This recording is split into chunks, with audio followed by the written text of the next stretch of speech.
Temperature 11 degrees ఉంది. ఇప్పుడు చూడండి ఎలా ఉందో, ఒక మనిషి కూడా కనిపించట్లేదు, ఒక ఫుల్ ఫాగ్.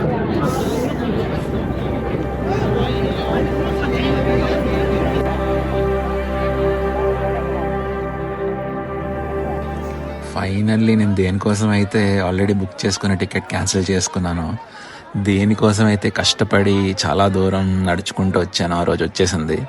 మౌని అమావాస్య రోజు చూడండి, ఆల్రెడీ ఫుల్ చాలా జనాలు ఉన్నారు, మొత్తం నిండిపోయి ఉన్నారు జనాలు.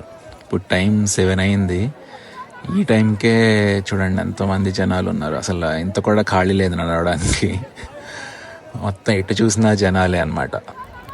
ఇప్పుడు అన్నిటికన్నా పెద్ద అడ్వెంచర్ ఏంటంటే, ఇంత జనాల్లో నేను స్నానం చేయడానికి వెళ్ళాలి. దట్టు నేను ఒక్కడనే ఉన్నాను కదా, బ్యాగ్ అది పెట్టడానికి కూడా ప్లేస్ లేదు అసలే. సో అక్కడ వరకు వెళ్ళి చూడాలి ఏం చేయాలి ఏంటి అని. ఇప్పుడైతే రివర్ దగ్గరికి వచ్చేసాను. ఇక్కడైతే ఇంకా డబల్ అన్నమాట జనాలు ఇక్కడ. అండ్ నాకైతే లక్కీగా ఇక్కడ ఒక ఆయన పరిచయం అయ్యారు, ఆయన కూడా సింగిల్గా వచ్చారు.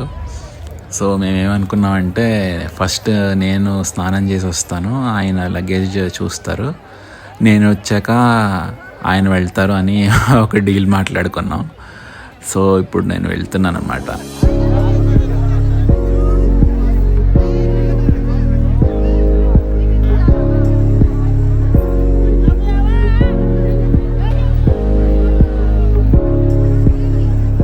ఇంత జనాల్లో స్నానం చేయడం అన్నది అసలు కిక్కు మామూలుగా లేదు. నార్మల్గా ఎవరైనా చేస్తారు కానీ ఇంతమంది క్రౌడ్లో చేయడం అన్నది ఫీలింగ్ అదిరిపోయింది. అసలు దీనికోసం పడిన కష్టం అంతా వర్త్ ఇట్ అనిపించింది. జనాలు బాబు అలా వస్తూనే ఉన్నారు పొద్దున్న నుంచి, రాత్రి 12 గంటల నుంచి ఈవెన్ రాత్రి 1 గంట 2ంటికి కూడా ఫుల్ జనాలు ఉన్నారు. అసలు ఇక్కడ వీళ్ళు ఒక తాడు పట్టుకెళ్తున్నారు, ఇదొకటి నాకు భలే అనిపించింది. ఇది ఏంటంటే, వీళ్ళ ఒక గ్రూప్స్లో ఉంటారు కదా 10 మంది అలాగా. సో వీళ్ళందరూ తప్పిపోకుండా అందరూ ఒక దగ్గరే ఉండేలాగా అనమాట, తాడు మొత్తం వాళ్ళ చుట్టూ ఒక తాడు పట్టుకుని వెళ్తున్నారనమాట. వీళ్ళ ఐడియా నాకు చాలా డిఫరెంట్గా అనిపించింది.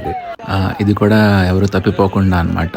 ఇలాగా ఒక కర్రకి ఒక గుడ్డ పెట్టి, లేకపోతే ఒక కొమ్మ పట్టుకుని, ఇంకా లేకపోతే ఒక కర్రకి ఒక ప్లాస్టిక్ కవర్, ఇలా రకరకాలుగా ఎవరి ఐడియాస్ వాళ్ళు అనమాట. ఇలా పెట్టడం వల్ల అంటే దూరంగా ఉన్న వాళ్ళకి కనిపిస్తుంది వాళ్ళు ఇక్కడే ఉన్నారు అని.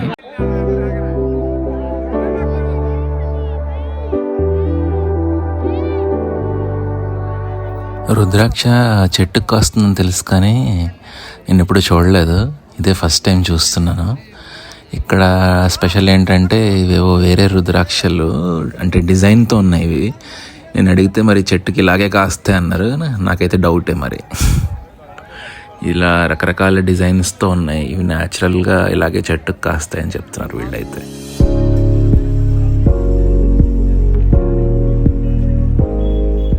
అసలైన అడ్వెంచర్ స్టార్ట్ అయింది. నేనేమో అరేల్ ఘాట్ అని ఒక ప్లేస్లో ఉన్నాను. నేను ఉన్న సైడ్ నుంచి ఆపోజిట్ సైడ్ వెళ్ళాలి, ప్రయాగరాజ్ అంతా ఎక్స్ప్లోర్ చేయాలంటే. కానీ ఇక్కడ టెంపరీ బ్రిడ్జెస్ లాంటివి వేశారు రివర్ మీద నుంచి, అవన్నీ క్లోజ్ చేశారనమాట. నేను వచ్చిన ముందు రోజు ఒక తొక్కిసలాట అయింది, దానివల్ల క్లోజ్ చేస్తారు. సో నేను మొత్తం చుట్టూరా నడుచుకుంటూ అటు సైడ్ వెళ్ళాలి. ఇప్పుడు మొత్తం చుట్టూ నడుచుకుంటూ వెళ్ళాలంటే అరౌండ్ దగ్గర 30 kilometers ఉంటుంది. ఇదంతా జర్నీ చేసి అటు వెళ్ళాలి. చూస్తే ఎంతసేపు పడుతుందో ఏంటో తెలియదు, ఇంత జనాల్లో నడుచుకుంటూ వెళ్ళాలి.